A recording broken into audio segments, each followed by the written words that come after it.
é bom porque dá pra fazer o download no próprio... Não, levanta em pé, aí vamos defender bem defendido o negócio, ele vai filmar ali, ó. O Mozilla dá pra fazer o download no próprio site, né? No navegador, em cima dele. E esse não precisa ter, como é que se diz, o gerenciador, ele já viu que é gerenciador, tem pra baixar música, filme, o Mozilla é o melhor que tem, não tem como fazer. Talvez o único. Ele segura a conexão, na verdade, ele não deixa cair como a Explorer. Exatamente. E acontece ao ocasionar pop-ups, né? Também tem essa parte pra colocar. Tirar os pop-ups. Tem como tu tá configurando pra não bloquear, no caso. Mas essa parte aí, eu defendo eu gosto. Eu acho que você não deve saber disso, Ele é mais leve, ele é bem mais leve. Ele só vai Ele já foi, na verdade, o Mozilla já foi criado para ele ser mais leve e mais rápido que o Explorer, né?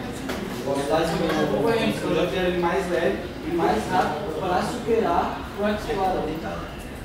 Mas aí tem outro, aí eu não sei. Quem é que vai defender pra nós o Opera? O Opera ele pode ser considerado um dos mais rápidos internet dos browsers ou navegadores, como queiram chamar, certo? Isso definido pela revista Info, certo? Desse mês passado, acho que foi. Ele é também considerado um dos melhores por causa que ele é mais rápido, o mais rápido navegador em termos de quê? De acesso a ele, não de acesso à internet. Porque isso depende da sua internet, claro. Outra, ele serve como um servidor.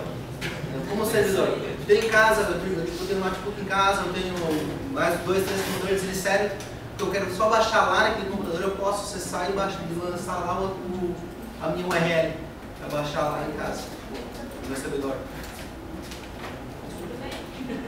Outra, e ele grava as 6 primeiras, ele grava em janelas, deixa aberto os favoritos, daí é só tu clicar em cima direto na janela ali.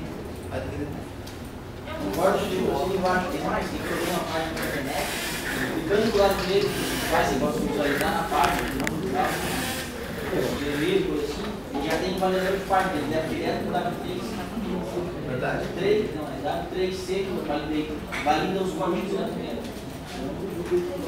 Está entrando na página, selecionando o arquivo que tu criou, validar ele, só clicar do lado direito e já leva para lá direito. Quem usa o Chrome?